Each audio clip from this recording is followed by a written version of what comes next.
Thank you very much. Thank you very much. It's a great honor to be with the Prime Minister. We had a picture taken a little while ago, and it was so nice, I thought I'd present it to you on stage. And here's the picture. I wish I was as handsome as him, but I'm not.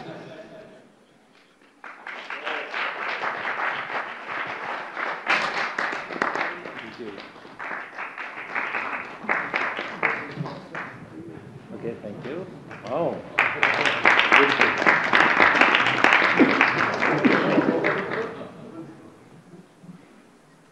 Remember that day. Thank you very much, everybody. Appreciate it. I'm delighted to welcome Japanese Prime Minister Ishiba Shigeru to the White House for the first time. And Prime Minister, it's an honor to have you with us, a great honor. Japan is a great country. Thank you very much. Japan is strong and proud. It's a nation that is home to one of the great civilizations in the history of the world. For nearly 80 years, the American-Japanese people have enjoyed a friendship like few others. We've had a great friendship across the vast ocean, and we found ourselves united by bonds of history, commerce, culture, mutual admiration, and great respect.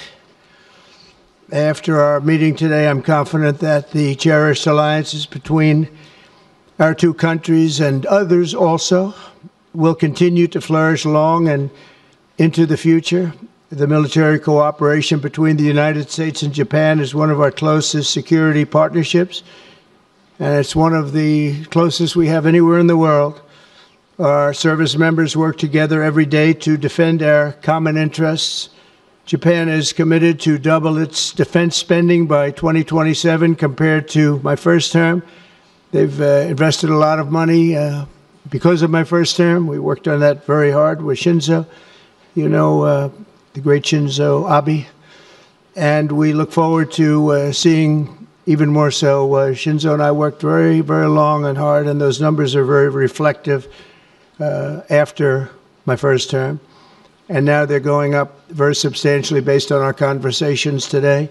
In addition to being vital for our shared security, Japan is one of the top purchasers of U.S. military exports and equipment. And I'm pleased to say that this week my administration approved nearly $1 billion in foreign military sales to Tokyo. The United States is totally committed to the security of Japan. We will extend the full strength of American deterrence capabilities in defense of our friend and ally, 100%. In the years to come, the Prime Minister and I will be working closely together to maintain peace and security, and I also say peace through strength, and all over the Indo-Pacific. And to that end, we also remain committed to the effort I began in my first term to ensure safety and stability on the Korean Peninsula. Prime Minister Ishiba and I spoke long and hard about a vital economic relationship between our two countries and the continuance of that relationship. The United States and Japan trade over $300 billion in goods and services each year. Japan has invested nearly $800 billion, and that's going to go up very, very substantially in the coming months, more than any other country. And they're going to have some competition. We have a lot of people coming in and investing in the United States. I think the feeling throughout the world has never been stronger about this country. As a result of our victory in 2024, the presidential election, the Japanese investment and technology giant SoftBank announced plans to invest between $100 and $200 billion. And we have many other companies investing that number, higher than that number, some a little bit less, but we have trillions of dollars of investment pouring into our country now that you didn't have just a short while ago. Today, our teams discussed how our two nations can do even more to stay on the cutting edge of artificial intelligence, along with the quantum computing, semiconductors, and other critical technologies. And they're coming out. The problem with technology, that kind, it's obsolete in about 2 days, so we have to start all over again. Doesn't last long. We agreed to cooperate even more closely to combat the Chinese economic aggression, which is quite aggressive. I'm also pleased to announce that Japan will soon begin importing historic new shipments of clean American liquefied natural gas in record numbers. It'll be record numbers. With our Secretary of the Interior, we were talking, I think Doug is here. Hello, Doug. Please stand up, Doug. Doug Burgum, everybody. We're talking about the pipeline in Alaska, which is the closest point of major oil and gas to Japan by far, less than half the distance of any other location. We're talking about a joint venture of some type between Japan and us, having to do with Alaska oil and gas, and that's very exciting. They're very excited about it, so are we. As we deepen our economic relationship, I made clear that the United States will be conducting trade with all countries based on the principle of fairness and reciprocity. Chronic trade deficits not only undermine our economy, they really do, and we're going to get rid of the trade. We have a trade deficit with Japan of over $100 billion, but we're going to work that out, and I think very quickly, frankly. We can do it just on oil and gas. We can work it out, so we intend to do it very quickly. We both understand that. And as America welcomes new foreign investment, we also want to ensure that companies build their products and factories here in America, not simply buy the assets that we have. And Japan is going to be opening up auto plants. New auto plants are being built currently as we speak. They've just been started. Toyota is one, and Nissan's going to be doing something very exciting about U.S. Steel. They'll be looking at an investment rather than a purchase. We didn't like the idea. U.S. Steel is a very important company to us. It was the greatest company in the world for 15 years, many years ago, 80 years ago. And we didn't want to see that leave. And it wouldn't actually leave, but the concept, psychologically not good. So they've agreed to invest heavily in U.S. Steel as opposed to own it. And that sounds very exciting. And we're going to meet with Nissan next week, the head of Nissan, very great company. And they'll work out the details. I'll help. I'll be there to mediate and arbitrate. And I had the privilege of working closely with the great Prime Minister, as you know, and you know him very well, Shinzo Abe, the longest-serving Prime Minister in Japan's history. Likewise, I expect that this Prime Minister is going to be a great one. I really believe that he's going to be a great one. I've gotten to know him for not long, but I can see what they have. He's got the qualities of greatness. He's going to do a fantastic job for Japan and for the Japanese people. And I'd like now to invite the Prime Minister to say a few words, and then we'll take some questions. Mr. Prime Minister, thank you. Thank you very much.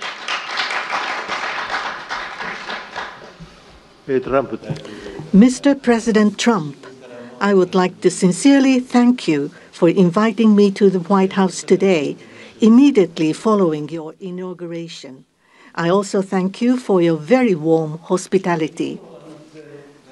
I have come to Washington, D.C. with the hope of having a face-to-face meeting and deepening our mutual understanding at this early date with President Trump, who is now leading the United States, the most important country for Japan's diplomacy and security, and aligning our perspectives and visions that Japan and the United States should pursue. What should we do to advance the national interests of both of our countries in synergy and to realize peace and prosperity in the Indo-Pacific? I am convinced that the answer lies in further strengthening the strong and unwavering Japan-U.S. alliance to achieve a free and open Indo-Pacific. President and I concurred to strengthen the deterrence and response capabilities of the alliance and to work closely in addressing strategic challenges that both countries are facing in this region. I conveyed to the President that Japan, as an ally of the United States, is ready to share responsibilities and to play its own role. I also reiterated Japan's unwavering commitment to fundamentally reinforcing its defense capabilities, and we confirmed the unwavering commitment by the United States to the defense of Japan. We reaffirmed that Article 5 of the Japan-U.S. Treaty of Mutual Cooperation and Security applies to the Senkaku Islands, with half of the world's population and approximately 60% of the world's GDP. The Indo-Pacific serves as the engine of growth and vitality for Japan, the United States, and the world. President and I also concurred that the United States and Japan will make further efforts in a wide range of areas, working hand in hand together to realize a free and open Indo-Pacific. In this context, we also concurred to further advance cooperation of the multi-layered networks of the like-minded countries, including the Quad and trilateral cooperation with the Republic of Korea and the Philippines.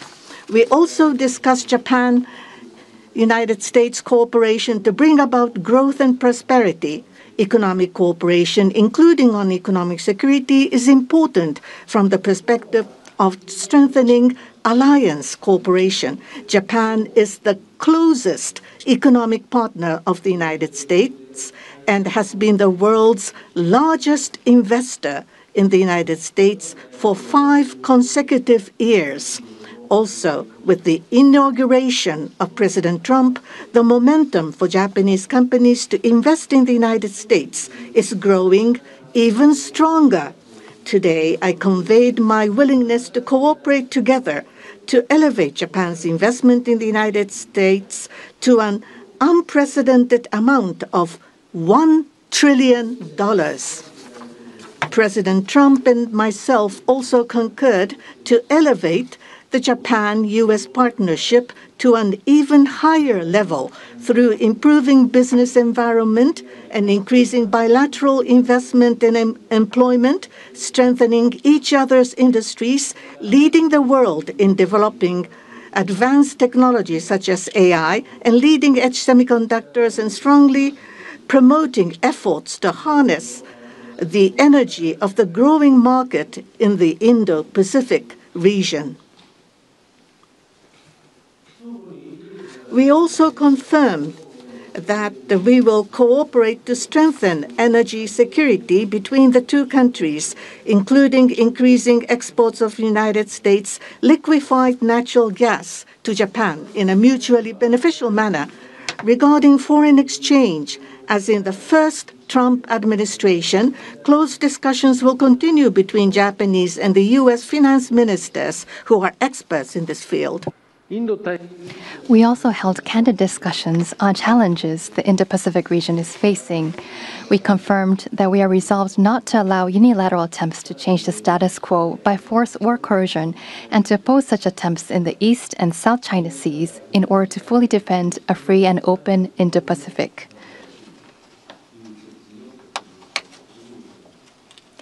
We also reiterated the importance of peace and stability across the Taiwan Strait. Regarding North Korea, we affirmed the need to address its nuclear and missile program, which poses a serious threat to Japan, the U.S., and beyond, and that Japan and the U.S. will work together toward the complete denuclearization of North Korea. As the abductees and their families continue to age, I conveyed my strong sense of urgency and determination directly to President Trump, and gained his renewed strong support for the immediate resolution of the abductions issue. While this was my first face-to-face meeting with President Trump, we were able to openly and frankly exchange views, and our meeting turned out to be very productive and meaningful. As a result of today's meeting, which marked a new departure for the Japan-U.S. relations, we are issuing a Japan-U.S. Joint Leaders Statement. This document will serve as a compass for further cooperation between our two countries. On the basis of these deliverables, I look forward to working together with President Trump, who I respect immensely, to usher in a new golden age of Japan-U.S. relations. I I look forward to welcoming you to Japan. And I'm very excited about that prospect. Thank you, Mr. President. Thank you very much. Thank you. Any questions, please? Peter? President Trump, I have two on Doge. Elon Musk said today, I love Donald Trump as much as a straight man can love another man.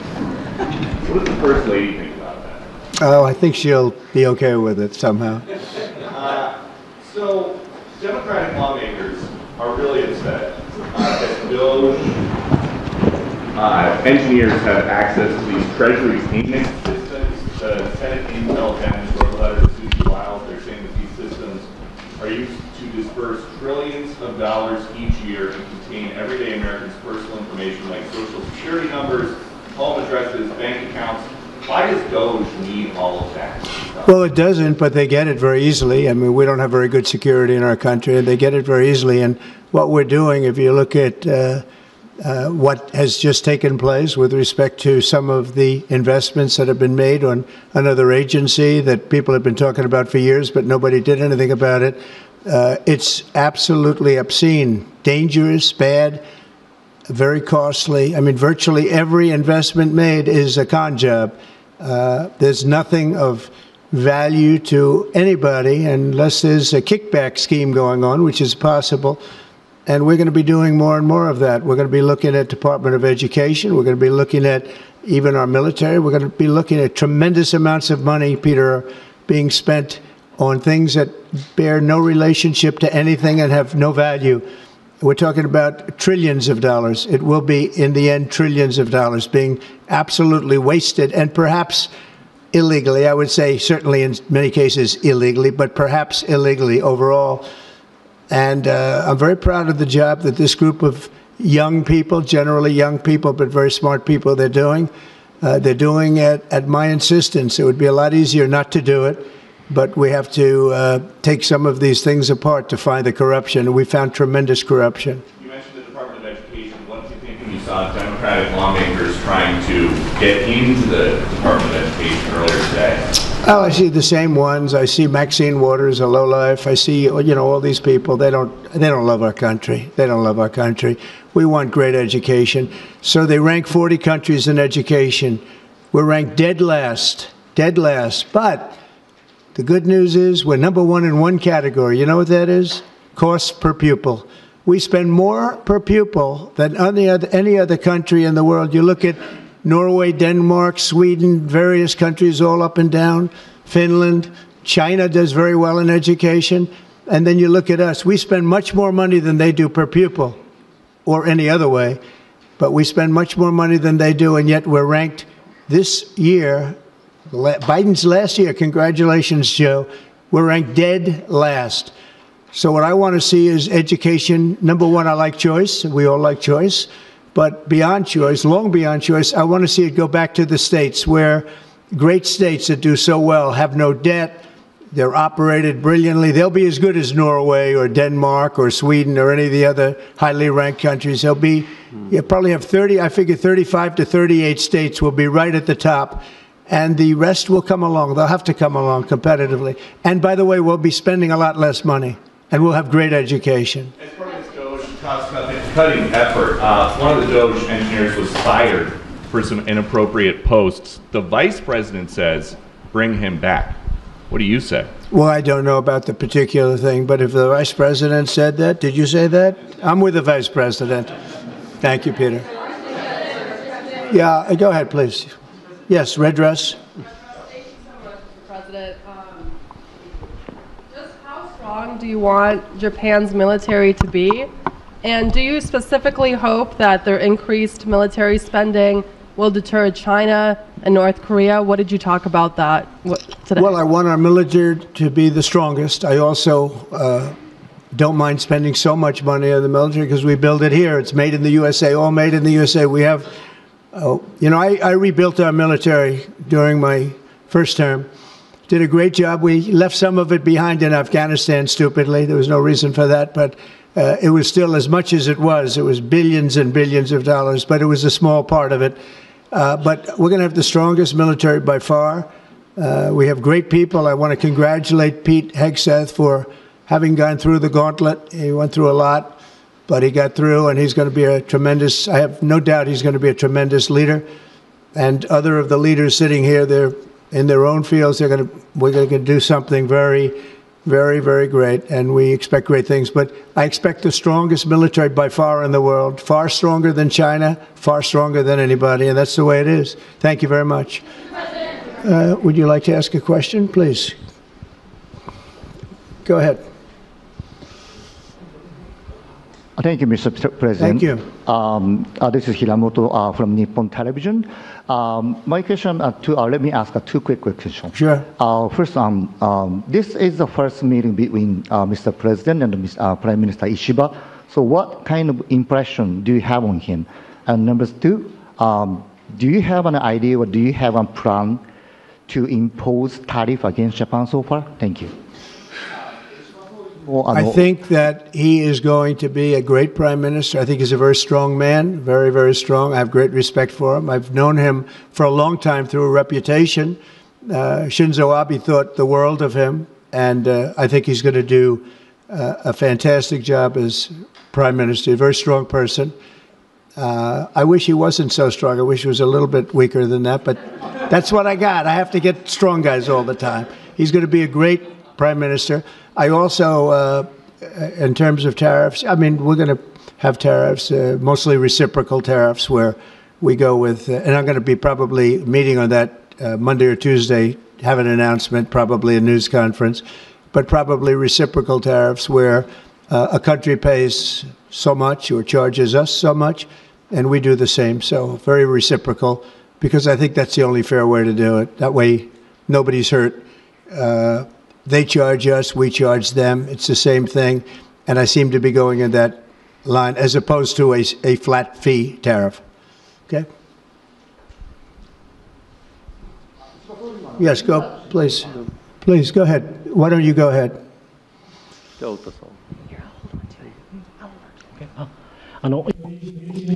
This is Ota from Yomiuri Shimbun newspaper. I have a question for Prime Minister Ishiba. So this is your very first summit meeting. What was your impression of President Trump? Were you able to build a good relationship of trust and confidence? In Northeast Asia, there are many challenges, China, North Korea, and so forth. And with President Trump, what did you appeal to him, and what kind of understanding were you able to obtain? On the economic field, there is the acquisition of U.S. Steel, the buy Nippon Steel, and there are expansion of import of LNG. What were the communication discussion did you have with President Trump? For the $1 trillion of investment from Japan to investment, what was his reaction? What about your communication on tariff front? This is the first time that I met with President Trump in person. So this was the first time meeting face-to-face. But for many, many years, I have watched him on television. So it was quite I was so excited to see such a celebrity on television, to see in person. On television, he is frightening. And he has the very strong personality. But when I met with him, actually, he was very sincere and very powerful and with strong will for the United States as for the whole world. I was able to feel that.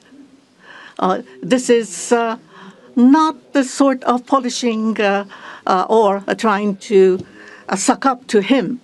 For the world peace and for the regional stability that both of our countries need to play our role and make our endeavors and responsibility. As for the increase of our defense expenditures, it is not that we are told by the United States to do so.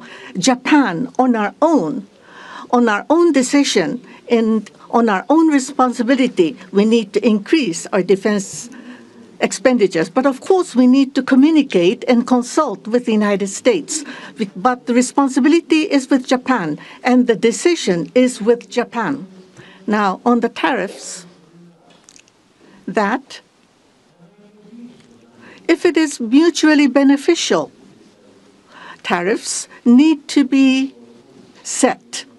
And as for Japan, as Mr. President has introduced to us, an unprecedented investment will be made from Japan to the United States, and so many jobs will be created. So $1 trillion is the target.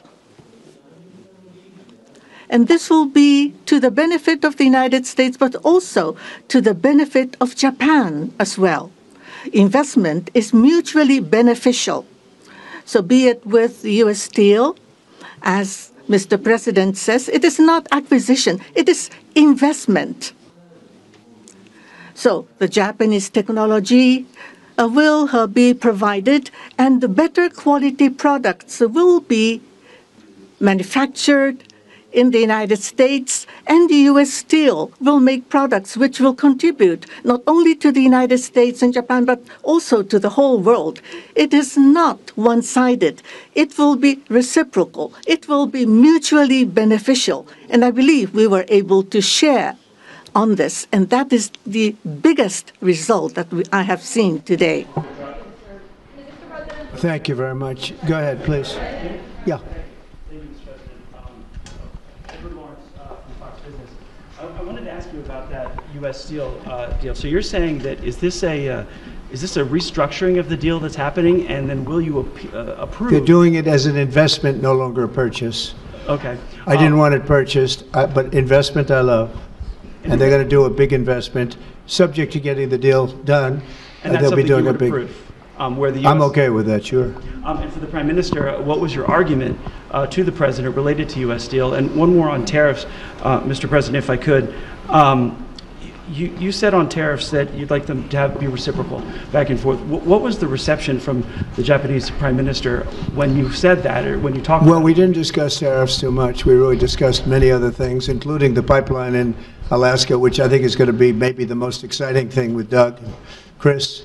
We discussed that at length, the pipeline. I mean, it seemed to be of great interest to them.